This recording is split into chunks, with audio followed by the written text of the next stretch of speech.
Halo anak-anak semua, selamat datang di sesi pembahasan soal-soal latihan. Mari kita mulai saja ya.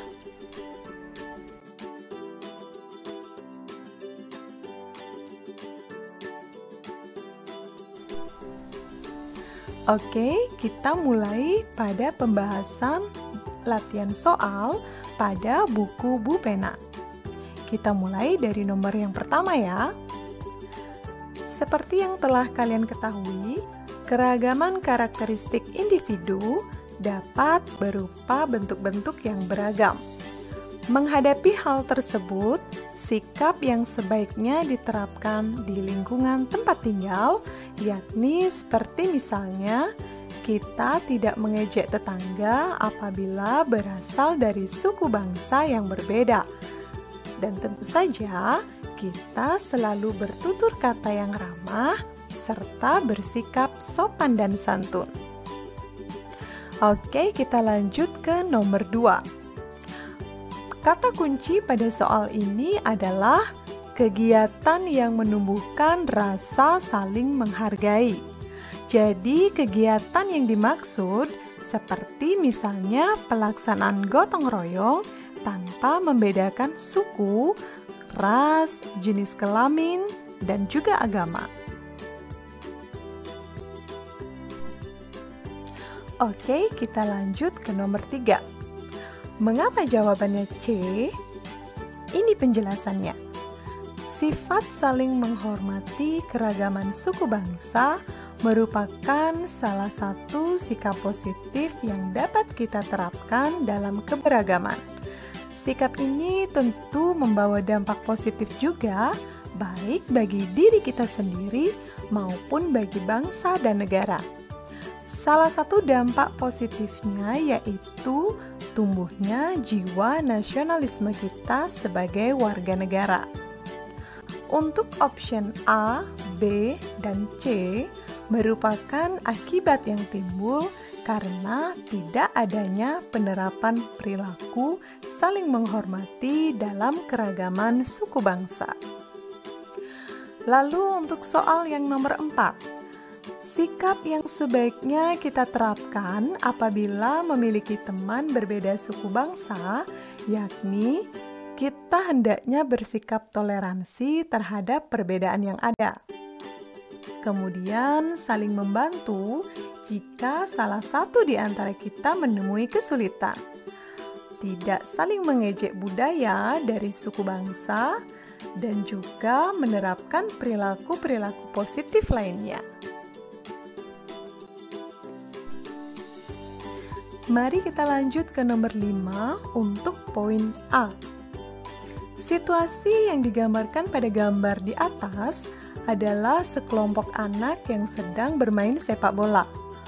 Wujud sikap yang mencerminkan perilaku toleransi apabila berada di lingkungan tersebut, yakni diantaranya yang pertama, bermain dengan semua anak atau teman tanpa membedakan ciri fisik, latar belakang, ras, suku bangsa, dan agama. Yang kedua, berusaha menghargai anak atau teman yang belum bisa bermain sepak bola dengan baik. Dan yang ketiga, belajar bersama-sama dalam bermain sepak bola tanpa menyombongkan kemampuan diri sendiri. Lalu untuk nomor 5 poin B. Situasi yang digambarkan pada gambar di atas adalah sekelompok anak sedang menikmati bekal makanan di kantin sekolah.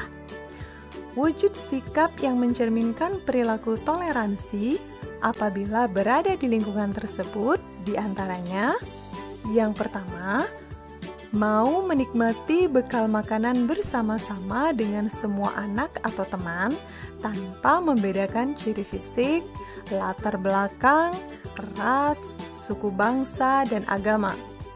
Yang kedua, mau berbagi bekal makanan kepada teman atau anak lain yang tidak membawa bekal makanan ke sekolah. Yang ketiga, mau mencicipi bekal makanan dari teman atau anak lain yang menawarkan bekal makanannya kepadamu. Dan yang keempat, tidak mengejek bekal makanan yang dibawa teman atau anak lain.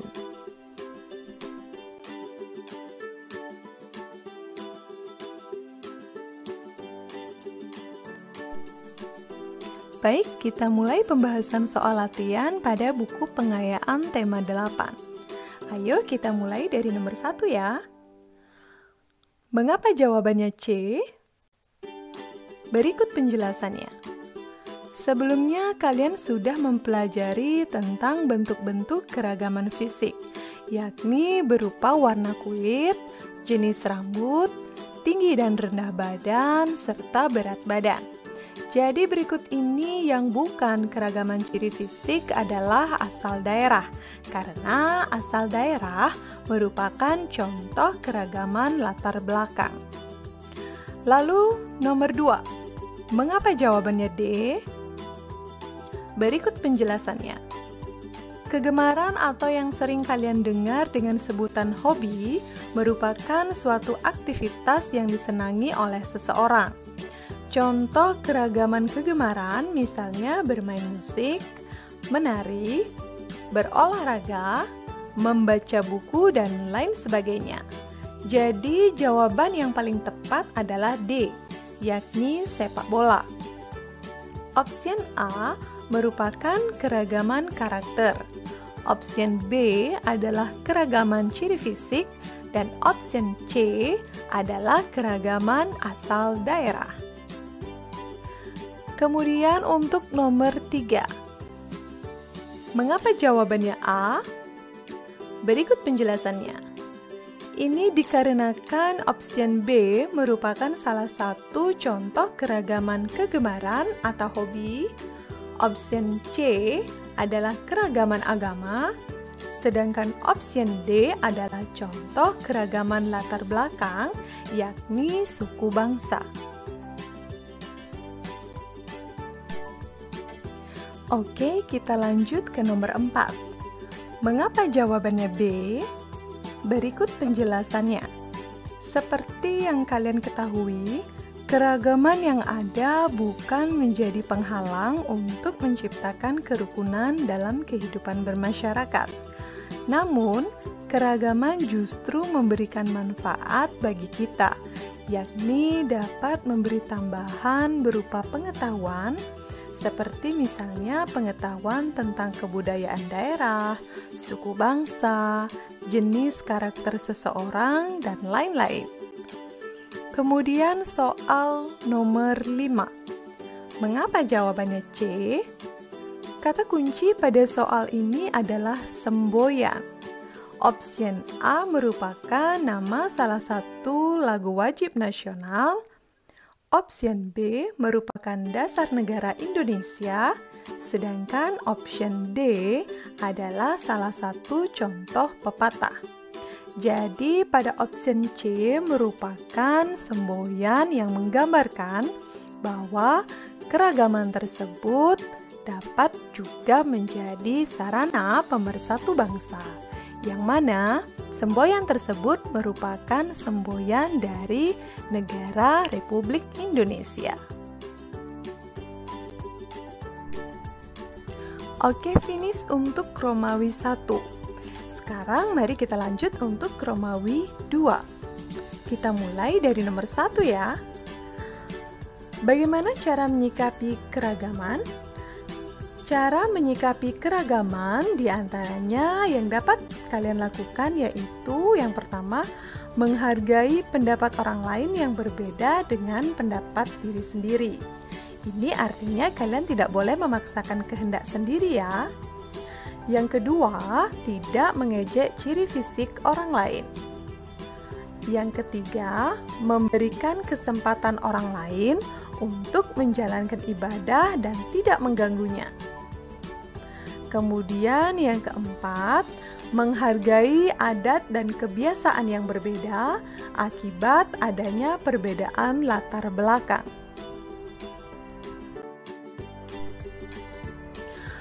Salah satu bentuk keragaman yaitu keragaman asal daerah. Tentu saja, keragaman asal daerah memberikan manfaat yang positif bagi kita. Manfaat dari keragaman asal daerah diantaranya yang pertama, dapat memperkaya pengetahuan tentang budaya karena jika terdapat keragaman asal daerah, kita akan mengetahui berbagai informasi tentang daerah tersebut. Seperti misalnya adat istiadatnya, keunikan daerahnya, makanan khas daerah, bahasa daerah, dan kesenian daerahnya. Yang kedua, dapat menjadi kekayaan budaya nasional yang akan dikenal oleh dunia internasional.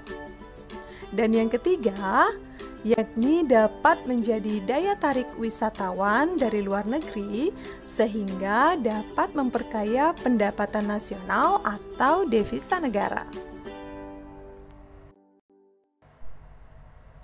Nah, kita lanjut ke nomor 3. Apa saja keragaman yang ada pada gambar di atas? Keragaman yang terlihat pada gambar tersebut adalah keragaman mata pencaharian atau keragaman pekerjaan atau keragaman profesi. Seperti yang terlihat pada gambar, di sana ada profesi pedagang, kemudian profesi chef atau tukang masak, dan lain sebagainya.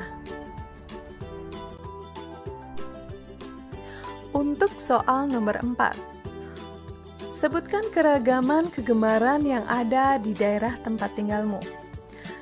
Keragaman kegemaran yang ada di lingkungan rumah atau keluarga bisa saja seperti misalnya membaca buku, ada juga mendengarkan musik, menyanyi, menari, membuat puisi atau bermain basket, memasak, atau juga yang sering digemari oleh anak-anak yaitu bermain game online.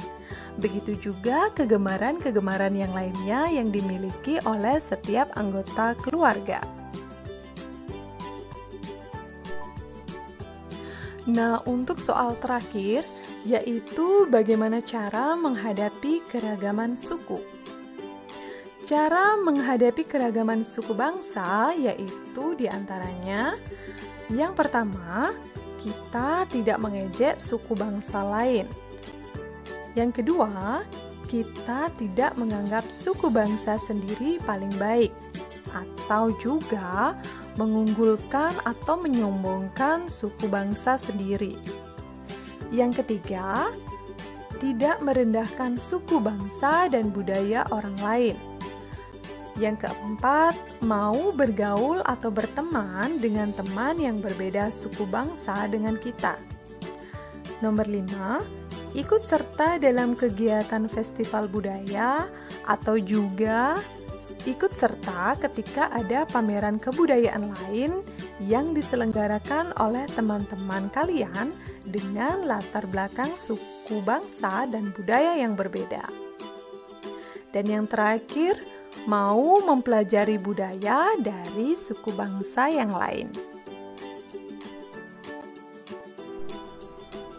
Oke anak-anak, sekian pembahasan soal untuk pertemuan kali ini. Sampai jumpa di pertemuan selanjutnya. Bye-bye.